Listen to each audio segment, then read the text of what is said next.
By what authority do I come to speak to you and to have written a book on timber rattlesnakes? I am a lifelong naturalist, grew up in the South Shore, and I had the wonderful experience when I was about 8 years old of going to the Staten Island Zoo and watching a timber rattlesnake shed its skin in one of Carl Kaufeld's exhibits. And one of the things I learned along the 7 years that I worked on this book, that we pay so much attention to the dangers that timber rattlesnakes pose to us, and I just want to review what dangers we really have. Less than 5 people a year die from the bite of rattlesnakes, and that's including all 28 species that are currently identified as living within the lower 48 states. We have 31 people a year dying from lightning strikes. 69 people a year die, on average, from accidents with lawnmowers. 264 die a year by being hit by a bus. 737, on average, a year die falling out of their bed. 11,737 die a year being shot by another American. 21 people on average die a year being shot by an armed toddler. 200 people die a year hitting a deer on the highway. Less than 5 people die a year by being bitten by a snake. And I could tell you that the places one gets bitten by a snake are either the arms or the legs. If you get bitten anywhere above your knee, that's on you. You're handling the snake. 61% of all snake bites in the United States are from the fingers up the arms, and I've got some really strange data on snake bites, including lips, eyeballs, tongue, and tip of the penis, which I didn't want to investigate any further. When you get bitten by a rattlesnake on the leg, that's a legitimate bite. The others are illegitimate. Less than 40% of all rattlesnake bites occur on our legs. And generally those happen when we startle the snake or step on the snake, and they are pretty rare. 1 out of every 4 rattlesnake bites does not even release venom. Dry bites, they're called. So that, by the way, is my explanation of exactly how dangerous they are. They're pretty laid back. And I would like to read you a condensation from my chapter in America's Snake. It's chapter 13. It's called The Very Last Rattlesnake. Forgetting is another kind of extinction. And that's a quote from the sculptor Todd McGrain. I would hop the wobbly chain link fence that separated affluent members of the Southside Sportsman's Club from Sunrise Highway riffraff and disappear into the crooked pines to fulfill every frontier fantasy I ever had. As Davy Crockett, I'd hack my way through the Alabama wilderness. As an Algonquin warrior, I'd spy on colonial outposts.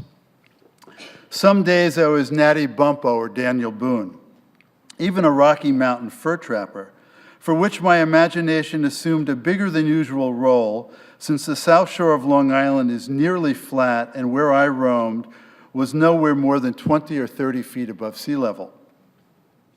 Once over the fence and beyond sight of the preferred entrance, my plans were as shapeless as water, my head swirling with television tunes, particularly the theme song from Walt Disney's Davy Crockett.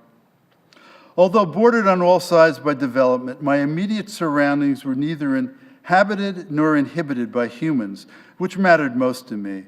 My imagination took care of the rest. On a whim, I'd sneak around a large impoundment on Connecticut Brook and head west along the edge of a trout hatchery, keeping well away from the 3-story wooden clubhouse and assorted outbuildings. Other times, I'd head into the heart of the Pine Barrens, ripping through loops of briars that ensnared trees and shrubs, giving weight to the word bushwhacking. Whenever I reached the edge of the brook, whose name I learned years later was Rattlesnake, and for a very good reason, I'd walk the stream bank north and east, gorging on high bush blueberries, which grew in profusion. When I wasn't preoccupied watching something or pretending that I was, I tried to avoid poison ivy, which also grew in profusion, both as a vine and a shrub, and had been called a vegetable rattlesnake by the Brooklyn Daily Eagle. On its way to join Connecticut Brook, Rattlesnake Brook flows for a couple of miles southwest out of coalescing seeps in Bohemia County Park, into and out of two small man-made ponds before annexing two smaller streams, West Branch and Middle Branch, and then disappearing into a culvert under Sunrise Highway. The diminutive watershed appears on a topo map as three wavy lines that collectively drain a green swath representing several thousand acres of forest and swamp. Nowhere along Rattlesnake Brook are the woods too dark or the trees taller than 60 feet. Just below the leaf litter is sand, sand, and more sand, all the way down to Long Island's geologic basement, several hundred feet below the surface. I'd roam into and out of muck-filled depressions, sinking to my ankles in skunk cabbage.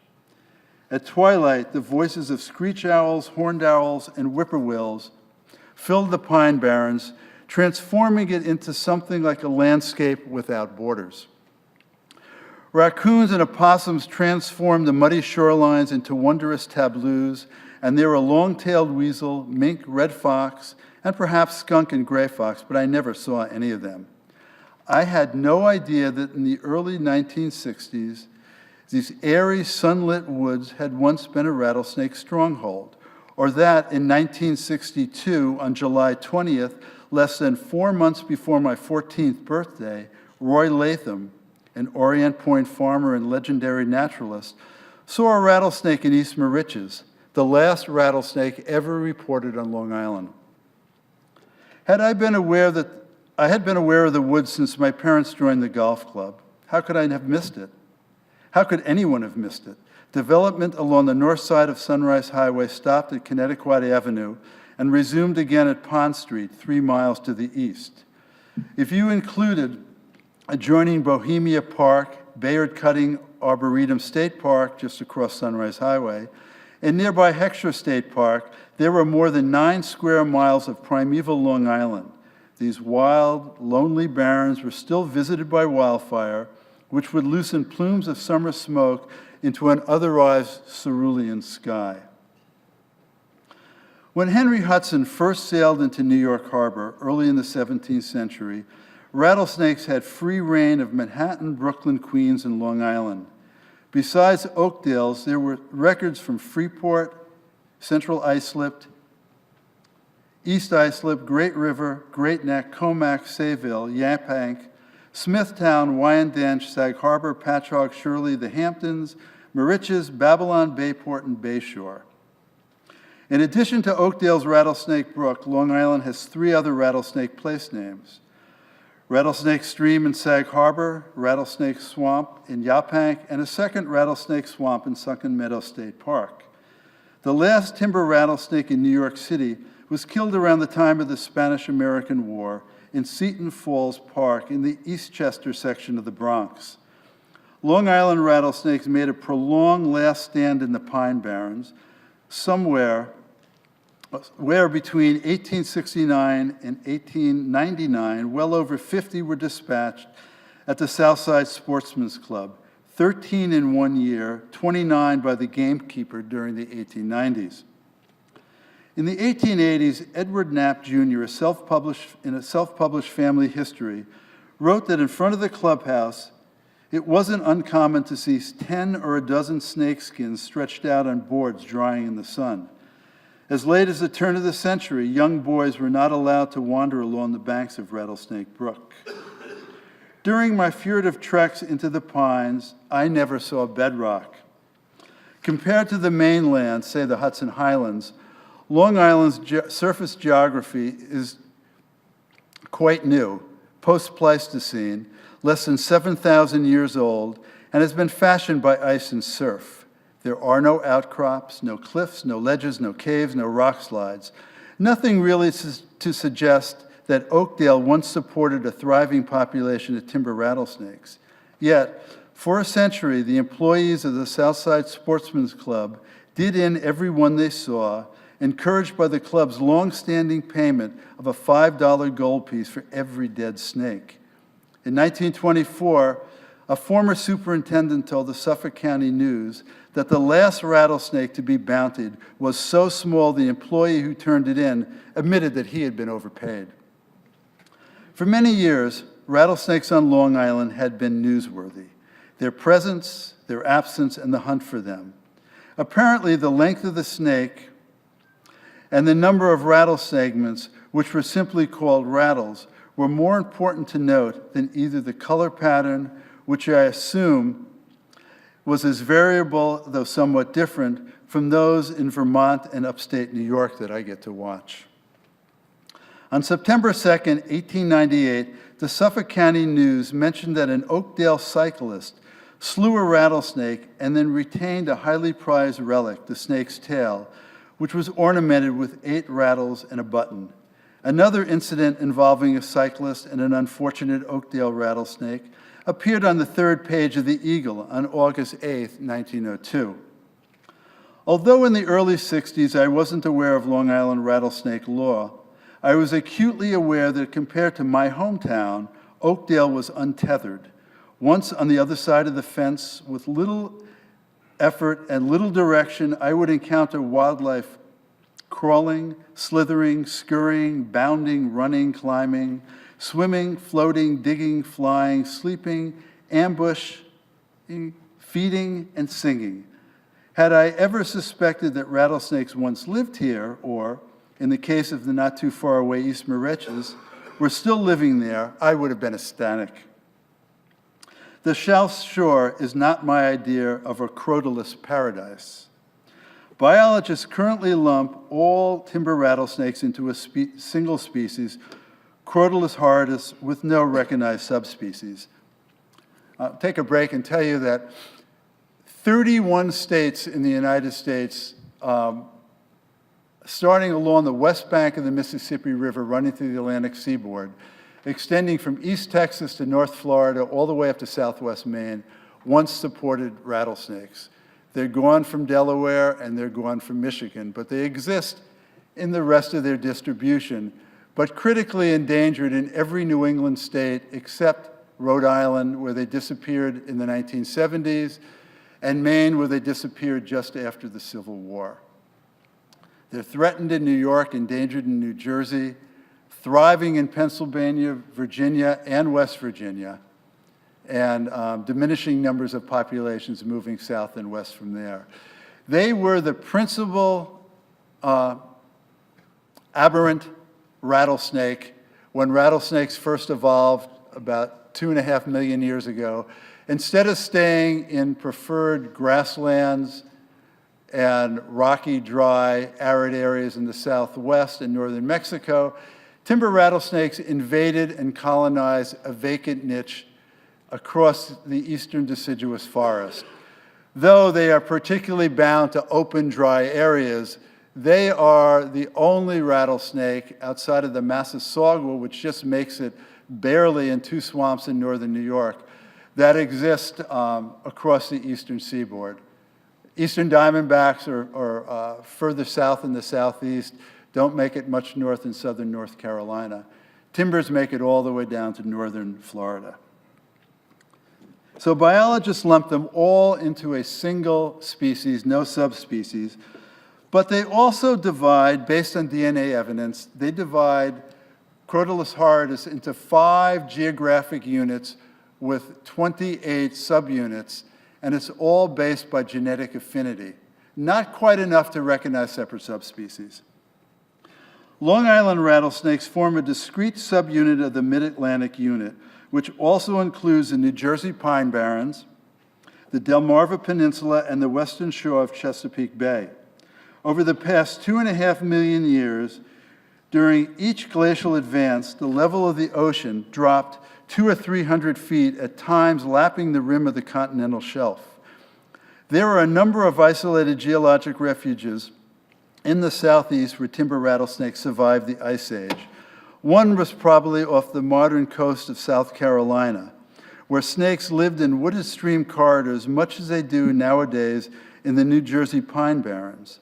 Then, around 6,000 or 7,000 years ago, as the level of the sea rose and peaked at the last half of the interglacial warming period, rattlesnakes moved inland out of the continental shelf refuge, up the coastal plain to Long Island, and across the Piedmont into the Appalachian Mountains, where they continued northward, eventually reaching outposts in southwestern Maine in the Champlain Valley. 3,000 years later, around the time a pair of stone tablets were inscribed with rabbinical laws, the rising Atlantic Ocean cut off Long Island from the coastal plain in New Jersey, but not quite from the nearby Hudson Highlands. Around 700 years ago, the beginning of a period known as the Little Ice Age, due primarily to climatic factors, Long Island's rattlesnake population probably became isolated from those populations in the Hudson Highlands and became insular without an Ophidian version of the Throg's Neck Bridge to the mainland. On Long Island, rattlesnakes probably denned in swamps like those along Rattlesnake Brook, alone or in pairs, in tunnels left by decaying roots or busy rodents, close to the water table, where the groundwater kept them hydrated and relatively warm in winter. Nowhere is there evidence that they ever gathered by the hundreds or even by the dozens. Long Island's landscape couldn't accommodate such congresses. Written rather in a different key, it is very likely that Long Island rattlesnakes behave much as they do nowadays in the New Jersey pine barrens, denning in swamps, hunting in pies, loitering in sunny woodland openings, which eventually included roadway shoulders and railroad tracks. How else could you explain death by bicycle or death by train? In 1915, the journal Copia noted that Long Island rattlesnakes acquired the fatal habit of sunning themselves on railroad embankments and of lying across the heated rails. On July 22, 1882, the Southside Signal, a Babylon weekly, reported that a track worker employed by the Long Island Railroad killed a rattlesnake near Center Islip train station. Later the same year, on September 9th, the Signal proclaimed that a train in Yaphank severed a large rattlesnake and then reassembled the 4-foot, nearly 8-inch around and had 11 rattles. Politically speaking, Long Island's crusade against timber rattlesnakes was unorganized, unsubsidized, and unrelenting. Can you all hear that? That's my ringtone. It's a timber rattlesnake. And thank you, Stephen. I'm hanging up now. Rattles are what distinguish rattlesnakes. It's the only animal on the planet with a musical appendage. It's made of keratin, a very hard, durable protein. Our hair, our fingernails, the claws of mountain lions, the talons of golden eagles, all keratin. The rattles are hollow. They're 3-segmented. They pop on and off like snap-on beads. And I had a friend of mine, some of you may know Randy Steckert. He was marking snakes in the Hudson Highlands, and he had caught a snake, and he was holding it out the window under his armpit because he didn't have all of his marking material with him. And in the process, a rattle popped off and fell under his seat. He marked the snake, released it without finding the rattle, found the rattle some weeks later, put it in a Johnson's baby food jar, saving it for heavens knows what reason.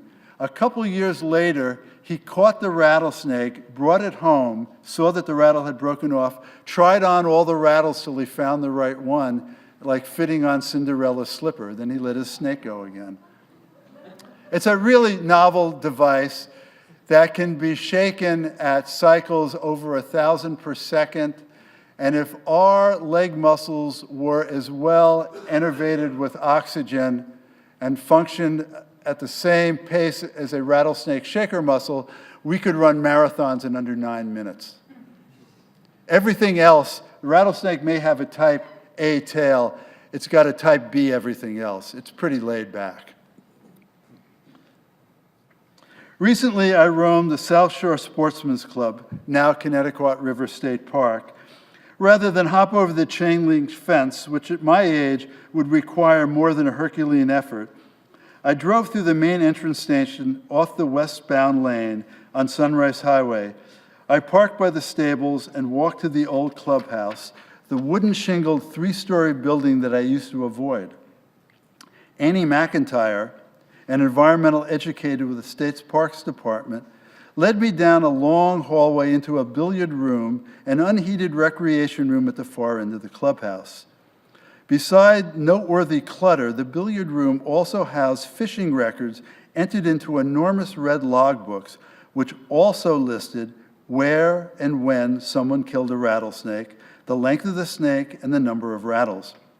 On August 12, 1887, for instance, was a note that Thomas Riley, head gate caretaker and manager of the hatchery, bludgeoned a 3-foot-long rattlesnake with 5 rattles between the trout ponds in the clubhouse. The following day, in the same general location, Riley killed a 4-foot, 9-inch snake adorned with 6 rattles. On July 8, 1898, Riley killed 2 rattlesnakes in the woods along the west branch of Rattlesnake Brook, very likely a conjugal pair. Rattlesnakes males track females down. When they're flicking their tongues out, they're reading the world the way you read the world with your eyes. And the rattlesnake pheromones that the females leave just before they shed are fairly indelible. They'll last for months on the ground. And so powerful is the interpretation that the rattlesnake's able to make with its tongue. It can go to a hunting site, know whether another rattlesnake caught a chipmunk or a mouse at that site, and likely, if that snake happened to be one of its cohorts in a hibernating den like I have up north, it would know who that snake was.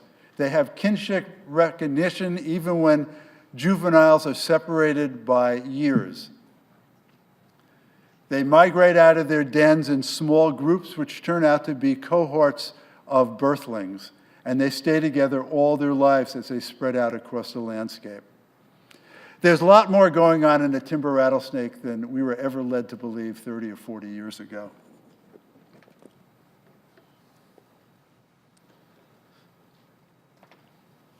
I could well imagine 100 years ago as dawn broke across the Southside Sportsman's Club, night coming to an end and the glow of the morning star 10 degrees above the western horizon, beginning to fade by the minute.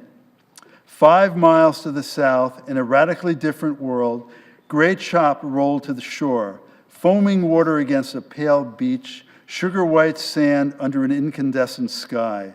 Inexorably, morning breaks lumen by lumen, citrus colors bloom in the southeast, and a male grouse begins to drum on a pine log, his beat the audible pulse of the barrens. Swaddled in shadow, I imagine a rattlesnake unwinding under an oak log and then moving slowly, easily, though time were irrelevant. Urged by tendencies best understood by rattlesnakes, it glides along the rim of a wetland, just like the one I'm standing in, past crooked pines, and then threads through a jungle of scrub oak, the sylvan version of a bad hair day. Gently, the snake brushes the shell of a torpid box turtle. A towhee hurls invective. I imagine the snake, resolute and inscrutable, loosely coiled, a muscular spring whose chin rests on an oak log, waiting, some rodent's nightmare.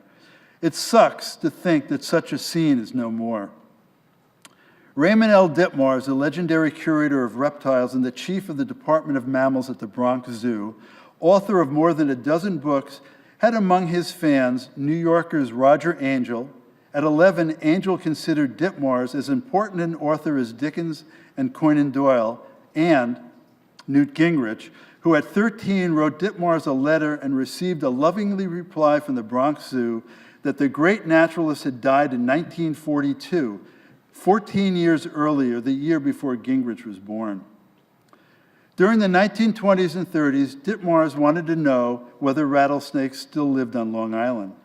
In 1921, He told the Brooklyn Daily Eagle that over the years, employees at the Vanderbilt estate in Oakdale had regularly reported seeing rattlesnakes. Although rapidly suburbanizing, Ditmars believed Long Island still had numerous wild nooks and crannies, enough to enable the snake to live comfortably. The two most likely places to look, he thought, were the Pine Barrens of Oakdale and Yapank's remote Rattlesnake Swamp. I'm planning to visit the Vanderbilt place next spring to ascertain whether the snakes observed are rattlers or not. Although I spent hours online searching archived newspapers from Suffolk County and metropolitan New York, I could never determine whether Ditmars actually followed through and hunted rattlesnakes in Oakdale. Instead, he encouraged enthusiasts to make the trip, asking hunters to deliver suspected rattlesnakes directly to him at the Bronx Zoo. Obligingly, hunters shipped Ditmars a treasure trove of Long Island snakes, which included water snakes, black racers, hognose snakes, and the charred, severed head of a milk snake, but not a single rattlesnake. One of Ditmars' acolytes, Edwin A. Osborne, took on the challenge. A native of Richmond Hills, Osborne was an accomplished rattlesnake hunter and Long Island commissioner of the Reptile Studies Society of America. Not exactly David Livingstone searching for the herpetological equivalent of the Nile, Osborne's intended pursuit of a rattlesnake on Long Island nevertheless generated press coverage. On March 21, 1923, the Eagle announced that Osborne, whom the newspaper considered more discriminating than St. Patrick, would lead a rattlesnake hunt into the hinterlands of Oakdale, Ronkonkoma, and East Moriches. The New York Times mentioned the forthcoming trip as well, noting that Osborne would be joined by a handful of Boy Scouts from Queens. Did Osborne find a rattlesnake on Long Island? I have no idea. After many pleasant but fruitless hours searching online for the results of his trip, I decided that the notion of a Long Island rattlesnake hunt was more newsworthy than the results of a Long Island rattlesnake hunt, which likely reflects two possibilities. One, either Osborne and his entourage never went on the expedition, or two, they did go and didn't catch anything. The New York Times apparently had limited interest in the presence or absence of rattlesnakes on Long Island. Nonetheless, the Brooklyn Daily Eagle was all over the subject. In 1910, an anonymous special to the Eagle called "Saw a Big Rattlesnake" contained no useful information other than a man from Sayville saw a snake in Oakdale. In 1921, the Eagle reported that Dr. Gilbert Rayner, a Brooklyn high school principal, who summered in East Moriches, had been out picking huckleberries on Raven Point when he heard a noise as much like the rattling of dry beans in a pod. The snake was 24 to 30 inches long. There was no mention of the number of rattles. For a couple of years during the late 20s, the Brooklyn Daily Eagle sponsored weekly exhibit in a special booth on the third floor of the Brooklyn Museum. In a prominent newspaper article, the Eagle dubbed the exhibit "Hidden Treasures of the Brooklyn Museum," and the museum provided both a public members-only and a private members-only lecture to accompany each treasure. Among these treasures were a 5,000-year-old Egyptian boat and a pickled Long Island rattlesnake, which the Eagle claimed was the rarest specimen of rattlesnake in the world. On December 18, 1927, the Eagle revealed that week's new hidden treasure with the headline, "Extinct Rattlesnake, Formerly Plentiful Over Long Island, Exterminated by Railroad. Engines Caught Serpents Napping on Rails," claiming that its specimen was the best preserved anywhere. The treasure snake was tightly coiled in a jar of alcohol and was listed as 50 inches long and 6 inches around. It was adorned with 9 rattles and lacked a button. Without unwinding the snake, I'm not quite sure how the Eagle knew it was 50 inches long, a length that doesn't jive with the snake's reported age of 4 or 5 years. Short of training with Alex Rodriguez at Biogenesis, a Long Island rattlesnake would unlikely reach 50 inches long in less than 20 years. The Eagle also mentioned that the snake had probably been caught and strangled in Islip in 1892 by a Dr. A.G. Thompson, who gifted the snake to the Long Island Historical Society, which re-gifted it to the Brooklyn Museum. I want to see a specimen of rattlesnake from Long Island, either a mount or a skin, or a spirit submerged in alcohol or formalin. Although I'm not too particular, my quest has proven almost as difficult, though certainly not as newsworthy, as Ditmar's and Osborne's was 90 years ago. A filmy memory has kept me searching. When I was in grade school, I recall seeing a dusty, faded rattlesnake skin tacked to the wall of an old Sunrise Highway roadhouse in the village of Seaford. Nassau County had acquired the tavern and 84 acres in 1938 and then transformed it into Tacopusha Museum and Preserve, a county institution devoted to Long Island natural history. The museum was crammed with a hodgepodge of mounted birds and mammals. I have no proof that rattlesnakes ever lived in Seaford or next door in my hometown of Wantagh. I assume that they may have lived around here in the 17th and 18th centuries. There are records of rattlesnakes from Freeport, 10 miles west of Seaford, and from Babylon, 10 miles east. By the time I arrived on the island in 1952, the South Shore was houses, houses, and more houses, dwindling green belts, and the remnants of a few farms. In the early 50s, what few rattlesnakes existed on Long Island were sequestered in Oakdale, Yaphank, or East Moriches. During the creation of this book, whenever I began an inquiry into the obscure tidbit of rattlesnake information, very often the first person I contacted would be W.H. Martin, an avuncular presence for any rattlesnake neophyte. A deep-thinking herpetologist, Marty had become the conduit for everything to do with rattlesnakes.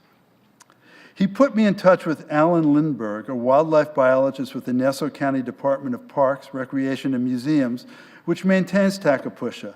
Lindbergh said no record existed of the Tacopusha snakeskin, speculating that it might have been deaccessioned to the trash bin in the late 60s when the museum was located away from Sunrise Highway.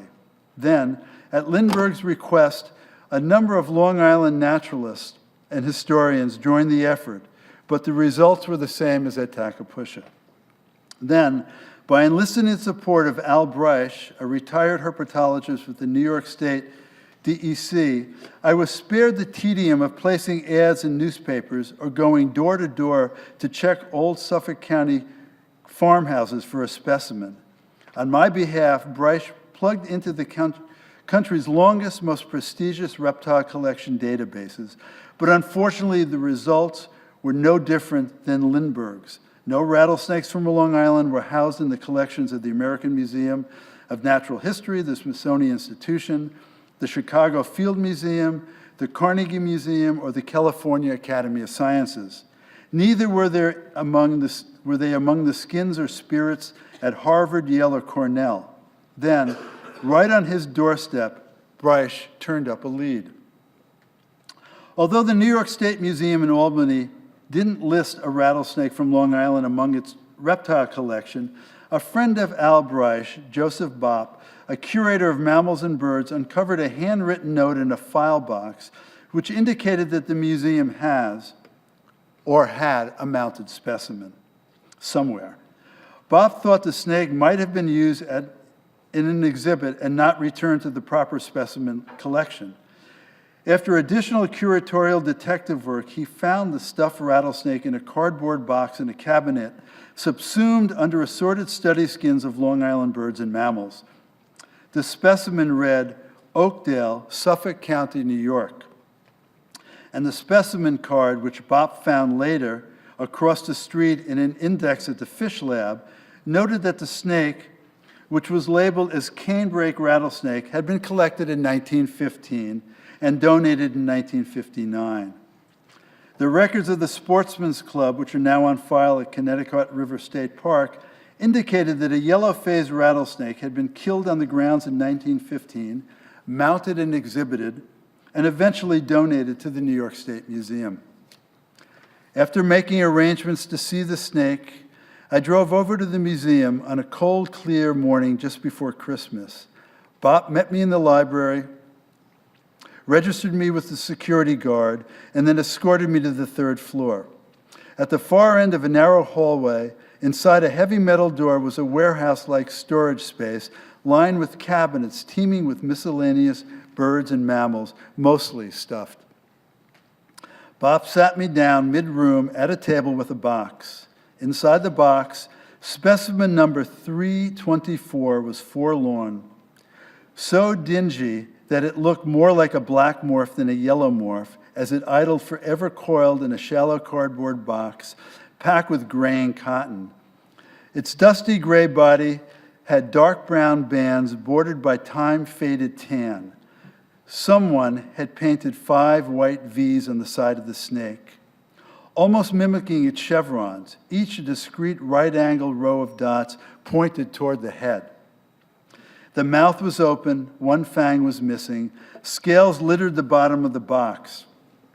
I stood, fingering the stuffed rattlesnake and gazing into its vacant glass eyes. A decrepit specimen whose vitality nevertheless endured as a symbol of something lost. My youth, its essence, and the wildness of an island I once called home. Well, thank you, guys.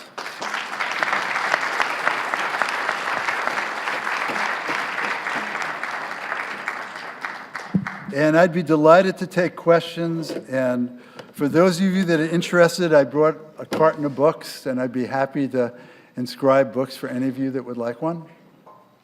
All right, we do have a few minutes before lunch for some questions. Can I be heard can you guys hear me if I walk away from? Yep, you're good.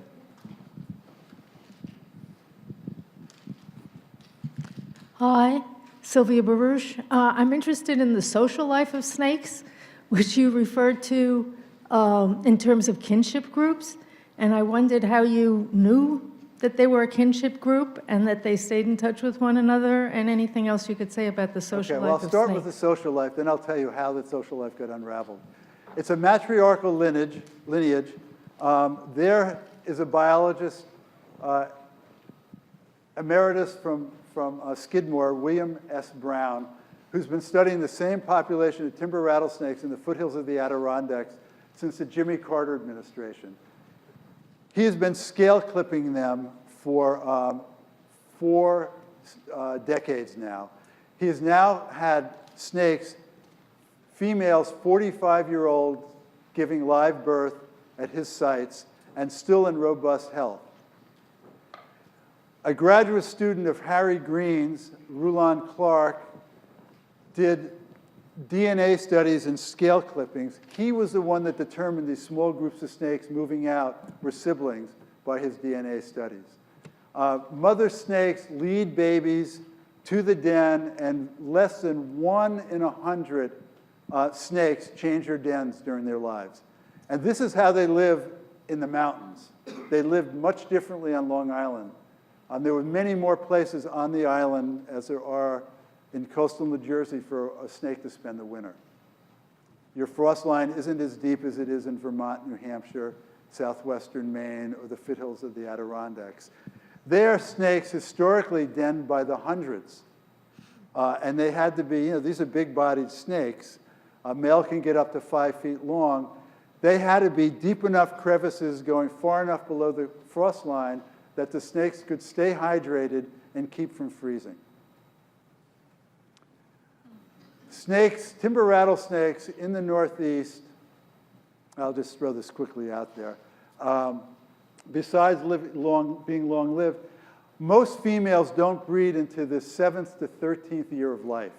And then they hardly feed at all, fasting for an entire year, like a battery living off a stored charge. If they don't die of starvation when they're hibernating the year they gave birth, it takes them 4 to 6 years to put fat deposits back on to enable them to birth again. It's what ecologists call a K-selected species. Long-lived, and they don't produce a lot of young. So hopefully I answered your question. How feasible would it be to bring them back to Long Island? Are you asking me? I Yes. would love it. You know, obviously you would have to have, it would take the will of the people. People would have to want them. That'd be a tough sell. There are anthropologists who study behavior, and they believe that snake phobia, phidiophobia, occurs in about 40% of all human beings, no matter what sex, what race, what nationality, what geography you come from. And they believe it goes all the way back to the dawn of primates, when big-bodied snakes were the major predators 30 to 40 million years ago, and that we retain some element of that with us today in a portion of our brain called the pulvinar, which gets very agitated in the presence of snake images of snakes in just under half the amount of people on the planet. So you have to get beyond that. I mean, you know, nobody wants to get bitten. If you follow news, you may know that Quabbin Reservoir in east central Massachusetts, which is a water supply for Boston, has some uninhabited islands. You're not allowed to take boats out there. They were going to reestablish a snake colony on Mount Zion Island.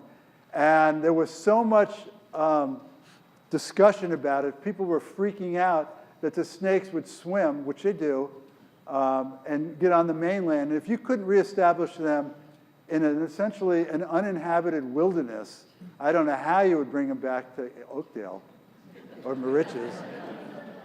But yeah, I'd get behind it if you wanted to. Yeah. Hi, my name is Sue, and I was wondering, what happened to the dog? What happened to what? The dog that was Dog. bit. Oh, he got bitten on the nose. It was fine. Oh, it's a good. Yeah. Thank you. I was with the dog when I was doing graduate work in West Texas. It was bitten by a prairie rattler. He didn't eat for 2 days. He climbed under the kitchen table or crawled under the kitchen table. Didn't eat, didn't drink, didn't want to be touched. 2 days later, he came out. He was totally okay. Most people who have a problem with a snake bite don't have two key elements that are necessary: a cell phone and car keys. You've got about 4 or 5 hours before the venom, unless it goes in an artery, will start circulating. Unless you go into anaphylactic shock and you're allergic to the proteins in snake venom, you can get to the hospital pretty easily and get antivenin. Now I guess it's just called antivenom. And in and around the Adirondacks, all the hospitals there, like Glens Falls and Rutland General Hospital on the other side of Lake Champlain, are stocked with it just in case. The last snake bite I knew of in Vermont was 4 years ago. A man was twice bitten in the webbing between his thumb and forefinger. And he explained that he was moving a snake off a dirt road in Pulteney so he could help his girlfriend so she wouldn't be so scared. But who moves a snake off? He must have been using a tongue depressor if he gets bitten here. They can only strike half their body length. You could stick a big stick under it and just walk it off and toss it in the bushes. I do it all the time. The last death by a timber rattlesnake in New York was in 1929 in an area that's very close to Bear Mountain State Park. And it was Charlie Snyder. Sadly, he was a curator and head keeper of reptiles at the Bronx Zoo. He worked for Raymond Ditmars. And he was collecting, and he didn't get antivenin in time. And Ditmars took a train up from the Bronx with a satchel of antivenin, but he expired by the next morning by the time he got there. All right, Ted, thank you. Yeah, thank you.